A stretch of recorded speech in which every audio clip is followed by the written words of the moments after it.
दोस्तों Bharat electronics limited यानी BEL की बात करें तो काफ़ी अच्छी तेज़ी देखने को मिली है फ्राइडे के दिन। यहाँ पे जो सबसे बड़ी बात है कि जो डिफेंस सेक्टर के शेयर हैं पिछले दिनों काफ़ी ज़्यादा गिरावट की चपेट में रहे, उसके पीछे वजह प्रॉफिट बुकिंग हुई। अब बजट के बाद यहाँ पे आगे की क्या संभावना बन रही है, क्या इस समय हमें भारत इलेक्ट्रॉनिक्स लिमिटेड में इन्वेस्टमेंट करना चाहिए? वैसे फंडामेंटली कंपनी बहुत मजबूत है, ये पीएसयू स्टॉक आने वाले समय बड़ा धमाका कर सकता है, क्या दाव लगाना चाहिए? दूसरी तरफ अगर हम एचएएल की बात करें यानी हिंदुस्तान एरोनॉटिक्स लिमिटेड की, तो स्वदेशी तकनीक से बहुत सारे नए वेपन बनाने शुरू कर दिए, बहुत सारे हथियार के अलावा बहुत सारे नए प्रकार के बहुत सारे रक्षा क्षेत्र के प्रोडक्ट बनाने शुरू किए, जिसको मेक इन इंडिया के तहत बना के एक्सपोर्ट किया जाएगा। ऐसे में क्या ये स्टॉक आने वाले समय कमाल कर सकता है, जानने की कोशिश करेंगे इस वीडियो के माध्यम से।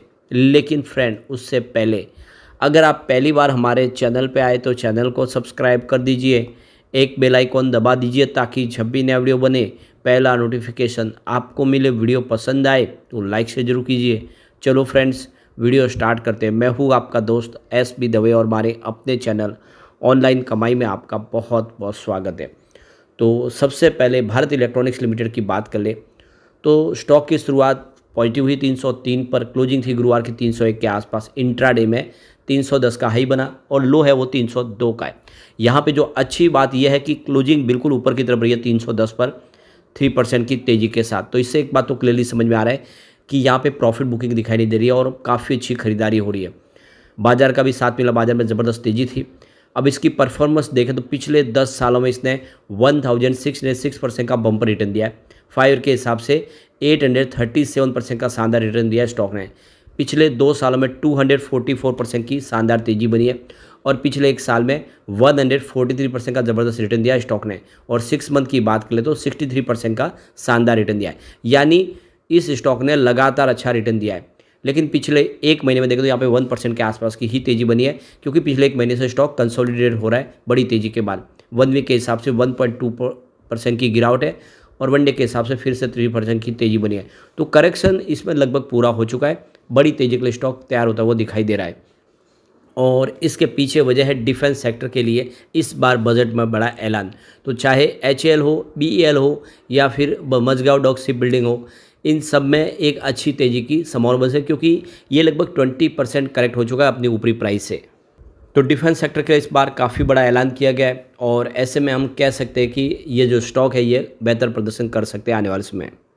एचएएल की बात करें तो अपने ऊपरी लेवल से 13.55% ऑलरेडी गिर चुका है, जो इसकी ऑल टाइम हाई थी 5674 और 4905 के आसपास है।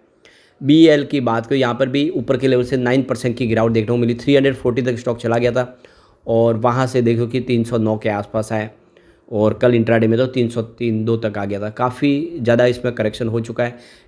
मझगांव डॉक शिप बिल्डर्स की बात करें, यहाँ पे 17% की बड़ी गिरावट हुई है। 5860 से गिर के 4858 के आसपास है। जीआरएससी की बात करें, यहाँ पे 22% की बड़ी गिरावट हो चुकी है।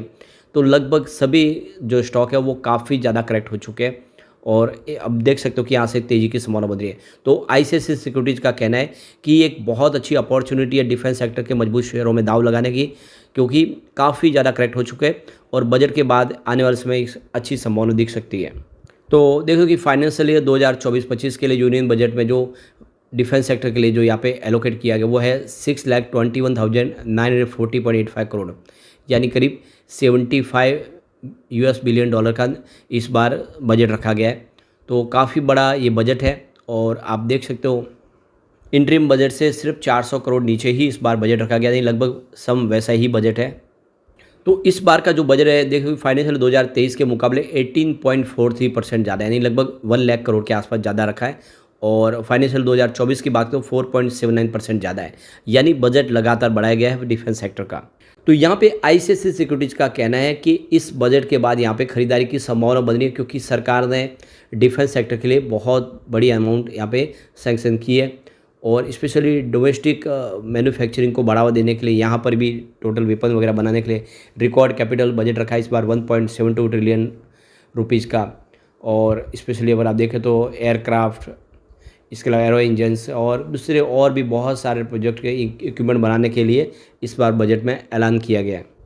तो इस बजट का जो फ़ायदा HAL, BEL, BDL और अस्त्रा माइक्रो जैसी कंपनियों को पूरा होगा और इसीलिए ICICI सिक्योरिटीज़ का कहना है कि इन कंपनियों में निवेश करना चाहिए। इनकी ऑर्डर बुक काफ़ी मजबूत है और फंडामेंटली कंपनियां मजबूत है, आने वाले समय बेहतर रिटर्न दे सकती है।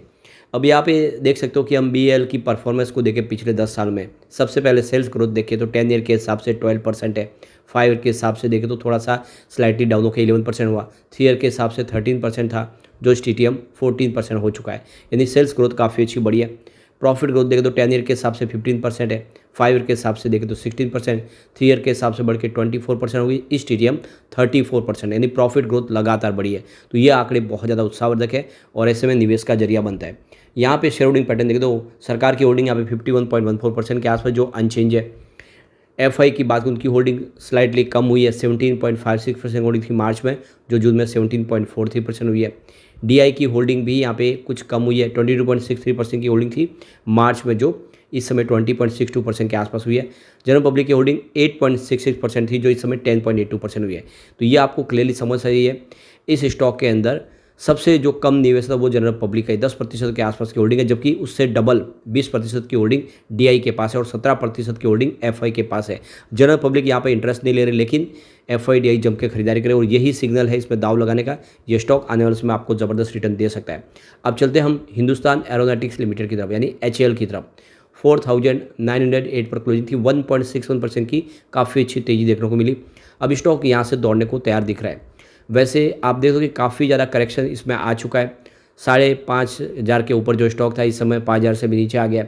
पिछले 3 ट्रेडिंग सेशन में लगातार गिरावट हो रही थी और उस पर ब्रेक लगा 26 जुलाई को। यहाँ से एक अच्छी तेज़ी की संभावना बन सकती है। इसकी परफॉर्मेंस देखें तो पिछले 5 सालों में 1,358% का इसने पॉजिटिव रिटर्न दिया है। 2 ईयर के हिसाब से देखें तो 415% का शानदार रिटर्न दिया है। पिछले एक साल में 155% की तेज़ी बनी है और 6 मंथ के हिसाब से 68% दौड़ा है। लेकिन पिछले एक महीने में 8.7% की गिरावट हो चुकी है और 1 वीक के हिसाब से 2.2% की गिरावट हुई है। तो देख सकते हो पिछले एक महीने से स्टॉक में काफ़ी ज़्यादा करेक्शन हो चुका है और ऐसे में यहाँ से शानदार तेज़ी की संभावना बन रही है और इसका सिग्नल हमने फ्राइडे को देखा है। यहाँ से एक संभावना पॉजिटिव बन रही है, क्योंकि इसके पीछे सबसे बड़ी वजह बजट है हमारा। इस बार देखते हो कि डोमेस्टिक मैन्युफैक्चरिंग को बढ़ावा देने के लिए सरकार ने बजट में बहुत सारे ऐलान किए।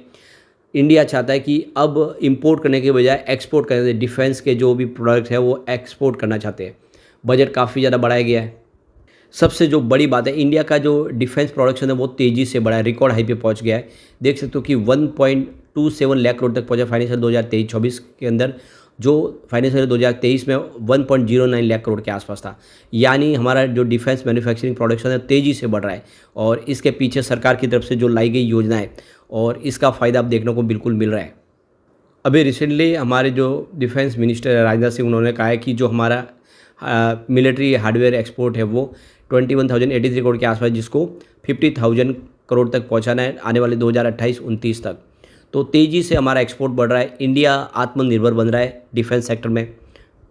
तो डिफेंस सेक्टर के लिए इंडिया करीब $130 बिलियन का निवेश करेगी आने वाले समय 5 से लेकर 6 ईयर में, जिससे हमारी जो शक्ति बढ़ती हुई दिखाई देगी। तो यहाँ पे जब से NDA सरकार बनी है लगातार हमारा डिफेंस का बजट बढ़ाया है और इसका असर भी देखने को मिला है। यहाँ पे अगर हम HAL की बात करें तो कंपनी लगातार मजबूत बनी हुई है, अपने डेट को लगातार कम करी है, ऑलमोस्ट डेट फ्री है कंपनी। इसके अलावा पिछले 5 साल का CAGR देखें तो 26.5% के आसपास है। इसका कंपनी का ROE ट्रैक रिकॉर्ड देखें 3 ईयर के हिसाब से तो 28.5% के आसपास है और हेल्दी डिविडेंड पे आउट कर दिया कंपनी 25.8% का। इससे हम समझ सकते हो कि फाइनेंशियल सेहत इसकी बहुत ही अच्छी है। यहाँ पे इसका शेयर होल्डिंग पैटर्न देखें तो सरकार की होल्डिंग 71.64% के आसपास, जो अनचेंज है। FI ने अपनी कुछ प्रॉफिट बुकिंग की है, 12.42% होल्डिंग थी मार्च में, जो जून में 11.68% हुई है।